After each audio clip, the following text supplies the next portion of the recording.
Welcome everyone. आज हम पढ़ेंगे क्लास 9 का atoms and molecules chapter NCERT का पार्ट नंबर 1। तो मैं हूं आपका साहिन सर। तो चलिए आज का वीडियो स्टार्ट करते हैं। सबसे पहले एटम्स और मॉलिक्यूल्स को समझने के लिए हमें समझना होगा कि मैटर क्या होता है। तो मैटर जैसे कि आप जानते हैं कि कुछ भी चीज, अगर आपके सामने कोई भी चीज है तो वो हो जाएगा मैटर। लाइक हमारे पास ये मार्कर है, तो ये मार्कर क्या है? एक मैटर होता है। अब एटम्स और मॉलिक्यूल्स को हम समझेंगे। तो आपको अगर हम बोले कि कोई भी मैटर है तो उस मैटर जो मैटर है वो किस किस चीजों से बना होता है।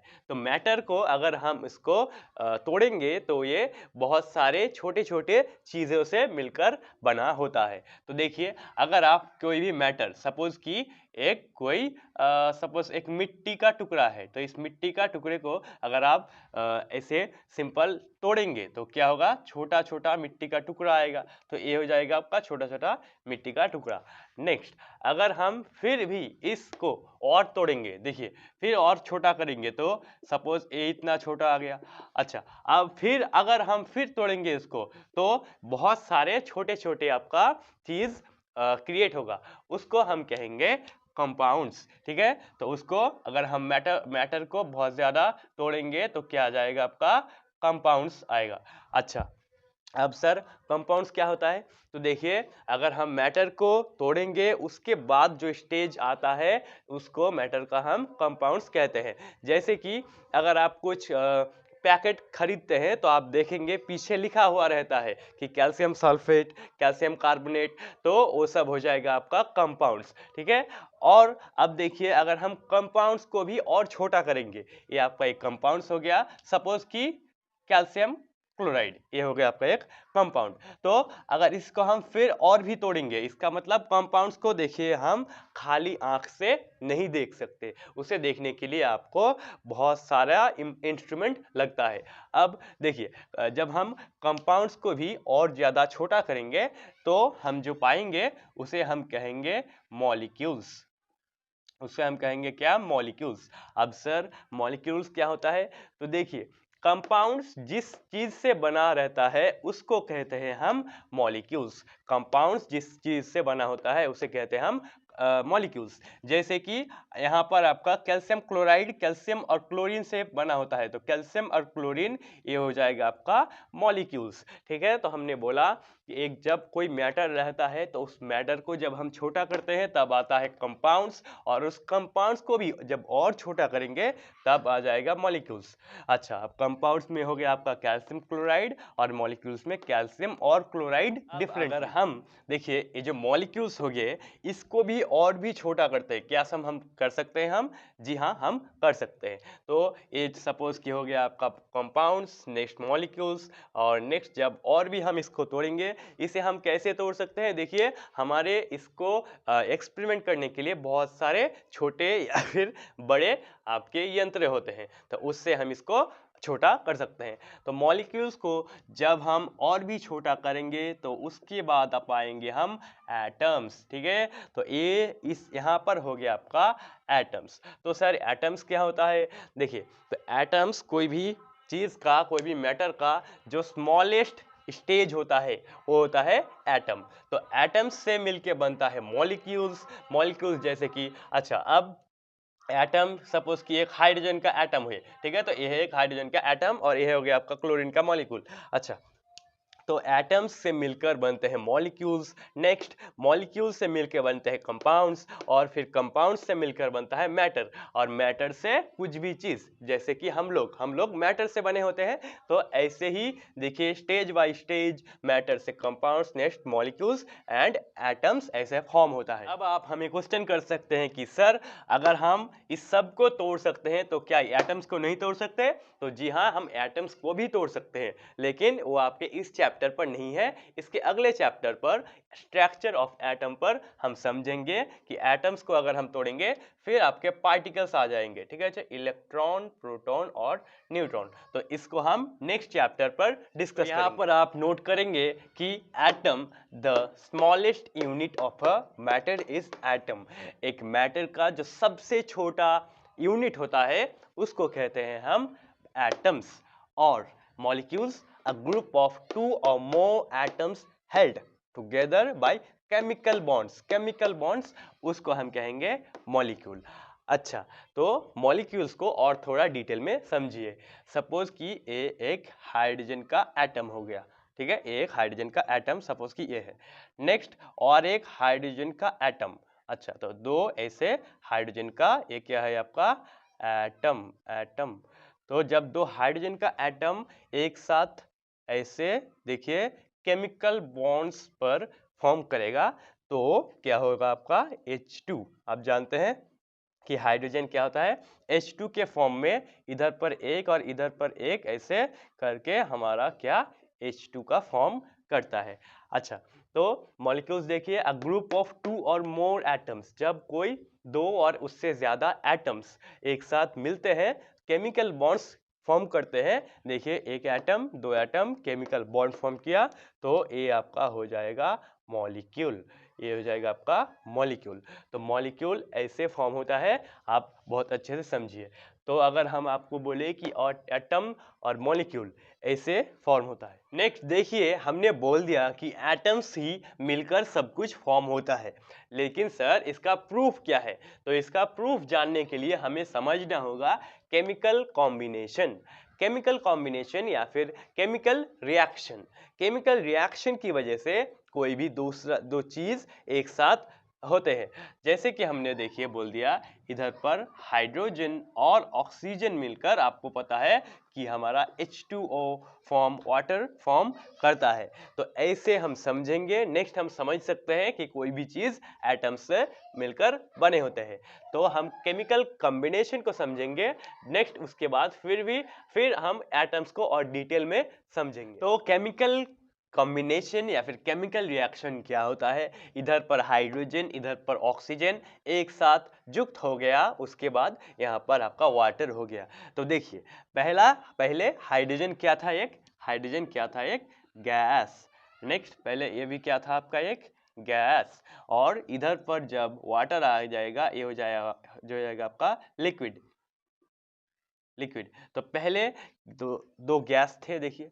अच्छा, तो यहाँ पर एक गैस और दो गैस मिलकर एक लिक्विड का फॉर्मेशन करता है। तो इस प्रोसेस को हम कहेंगे केमिकल कॉम्बिनेशन या फिर केमिकल रिएक्शन। अच्छा, तो केमिकल कॉम्बिनेशन का और दो नियम होते हैं, तो उस नियम को हम समझेंगे। आई होप आप समझ सकते हैं कि केमिकल रिएक्शन क्या होगा, कि जब देखिए दो चीज या फिर दो से ज्यादा चीज ऐसे युक्त होंगे, उसके बाद एक एंटायरली डिफरेंट कोई ऑब्जेक्ट फॉर्म करेंगे, तो उस प्रोसेस को हम कहेंगे केमिकल रिएक्शन या फिर केमिकल कॉम्बिनेशन। अब केमिकल कॉम्बिनेशन का दो नियम है, तो उस नियम को हम समझेंगे। इससे इसका मतलब केमिकल कॉम्बिनेशन होता है या फिर chemical reaction when two or more substances combine to form an entirely different product. जब दो या फिर उससे ज्यादा सब्सटेंस कंबाइन होता है और एक डिफरेंट प्रोडक्ट फॉर्म करता है, तो उसको कहेंगे हम केमिकल रिएक्शन। इसे लिख लीजिए। और एक एग्जांपल, यहाँ पर हाइड्रोजन और ऑक्सीजन मिलकर H2A का फॉर्मेशन हुआ, तो एक कौन सा प्रोसेस पर होता है, केमिकल रिएक्शन प्रोसेस। और बच्चों अभी हम पढ़ेंगे, उससे पहले इधर देखिए एक लाइक का बटन है, तो आप इस प्लीज वीडियो को लाइक कर दीजिए और हमारे चैनल को सब्सक्राइब कर दीजिए। हम अच्छे से आपको पढ़ाएंगे और भी पढ़ेंगे, तो आप लाइक और सब्सक्राइब कर दीजिए। केमिकल कॉम्बिनेशन का दो नियम है, लॉ ऑफ केमिकल कॉम्बिनेशन। पहला है आपका कंजर्वेशन ऑफ मास और दूसरा है कांस्टेंट प्रोपोर्शन। इसका मतलब law of conservation of mass and law of constant proportion. तो इसे हम बारी बारी समझेंगे कंजर्वेशन ऑफ मास को। तो कंजर्वेशन ऑफ मास पर हम इसको दो तरीके से एक्सप्लेन कर सकते हैं, करेंगे। तो पहला देखिए, तो कंजर्वेशन ऑफ मास कहता है कि दो अगर कोई भी केमिकल कॉम्बिनेशन होता है, जैसे कि हमने बोला हाइड्रोजन और ऑक्सीजन मिलकर क्या फॉर्म किया, आपका H2O वाटर का फॉर्मेशन हुआ। अच्छा, अब कंजर्वेशन ऑफ मास कहता है कि इसका मास और इसका मास, इसका और इसका टोटल ऑलवेज इसके मास के बराबर होगा। तो सपोज कि इसका मास हो गया आपका 2 और इसका मास हो गया 16, तो यहाँ पर 2 और यहाँ पर 16, अगर इसको हम करेंगे तो टोटल कितना आएगा, 18। तो इसका मास ऑलवेज इसके मास, इसका मतलब इसका 18 ही होना पड़ेगा। इसका मतलब कि कंजर्वेशन ऑफ मास पर देखिए, अगर इसका टोटल और इसका टोटल हम टोटल करेंगे तो जितना मास आएगा यहाँ पर भी मास उतना ही आएगा। इसका मतलब हम समझ सकते हैं कि कंजर्वेशन ऑफ मास के अनुसार कोई भी केमिकल रिएक्शन की वजह से जो मास का डिफ्लेक्शन होगा वो नहीं होगा। इसका मतलब यहाँ पर जितना होगा और यहाँ पर ऑलवेज इक्वल होता है। तो केमिकल रिएक्शन पर मास का जो डिफरेंस होता है नहीं रहता। इसका मतलब यहाँ का और यहाँ का मास ऑलवेज टोटल इक्वल होता है। आप एक और चीज समझ सकते हैं कि अगर इसका मास 2 और इसका मास 16, तो यहाँ पर कितना होगा 18। तो इधर पर भी है आपका 18 और यहाँ पर भी। इसका मतलब जो मैटर होता है, matter can not be created not be destroyed. तो देखिए, मैटर को या फिर हम मास को कभी भी क्रिएट और डिस्ट्रॉय नहीं कर सकते कोई भी chemical reaction. That means mass को हम कभी भी क्रिएट और डिस्ट्रॉय नहीं कर सकते हैं। मास नाइदर बी क्रिएटेड और बी डिस्ट्रॉयड। तो law of conservation of mass आपको ऐसे नोट करना है कि law of conservation of mass states that mass can neither be created nor be destroyed in chemical reaction। Chemical reaction पर मास को हम कभी भी क्रिएट और डिस्ट्रॉय नहीं कर सकते। नेक्स्ट हम समझेंगे लॉ ऑफ कांस्टेंट प्रोपोर्शन को। तो लॉ ऑफ कांस्टेंट प्रोपोर्शन हमें कहता है अगर कोई केमिकल रिएक्शन हाइड्रोजन और ऑक्सीजन मिलकर वाटर का फॉर्मेशन हुआ, ये हो गया एक केमिकल रिएक्शन। तो इन दोनों को हम कहेंगे रिएक्टेंट्स। इससे आप याद रखेंगे कि जो कोई भी केमिकल रिएक्शन का फॉर्मेशन करता है उसको हम कहेंगे रिएक्टेंट्स। रिएक्टेंट्स 2 या फिर उससे ज्यादा होगा। अब रिएक्टेंट्स जब इससे यहाँ पर हाइड्रोजन का वाटर का फॉर्मेशन करता है, इसको हम कहेंगे प्रोडक्ट। तो जो फॉर्म हुआ इसे हम कहेंगे प्रोडक्ट, और जो रिएक्शन करता है उसे हम कहेंगे रिएक्टेंट्स। अब reactants law of constant proportion हमें कहता है कि रिएक्टेंट्स का जो मास का रेशियो होगा हमेशा इक्वल रहेगा और हमेशा उतना ही रहेगा, उससे ना ज्यादा होगा ना कम। तो समझिए, अगर इसका मास 2 है हमने बोला और इसका 16, तो अगर इसका हम रेशियो निकालेंगे तो कितना आएगा 2:16। तो 1:8 ये हो जाएगा रेशियो। तो इसका रेशियो 1:8। तो लॉ ऑफ कांस्टेंट प्रोपोर्शन हमें कहता है कि ये जो रेशियो है हमेशा इतना ही रहेगा 1:8। अगर ये 1:10 या फिर 9 या फिर कुछ भी होता है तो ये जो वाटर का फॉर्मेशन कभी भी नहीं होगा। तो लॉ ऑफ कांस्टेंट प्रोपोर्शन के अनुसार हमेशा जो रिएक्टेंट्स का रेशियो होगा कितना रहेगा, जितना होना चाहिए उतना ही होगा। अगर ये 16 होना चाहिए तो 16 ही होगा। अगर 15 हो जाएगा तो जो वाटर का फॉर्मेशन कभी भी नहीं होगा। तो रिएक्टेंट्स का जो मास का रेशियो हमेशा फिक्स्ड रहता है, फिक्स्ड प्रोपोर्शन पर रहता है। Law of constant proportion is in a chemical substance the elements are always present in definite proportion of mass। इसे हमने समझा कि कोई भी केमिकल रिएक्शन पर जो एलिमेंट्स होगा उसका जो मास का रेशियो हमेशा डेफिनाइट होता है। इसका मतलब इक्वल रहता है, जितना होना चाहिए उतना ही होना। अब बच्चों, यहाँ पर आपको एक आंसर कमेंट करना है कि the smallest unit of matter is. कोई भी मैटर का स्मॉलेस्ट यूनिट क्या होता है? वो क्या कंपाउंड्स होता है, एटम्स होता है या फिर मॉलिक्यूल्स? आपको इसको प्लीज कमेंट करना है और हमें बोलना है कि आप हमारे वीडियोस को देखते हैं और लाइक करते हैं, तो प्लीज कमेंट कर दीजिए।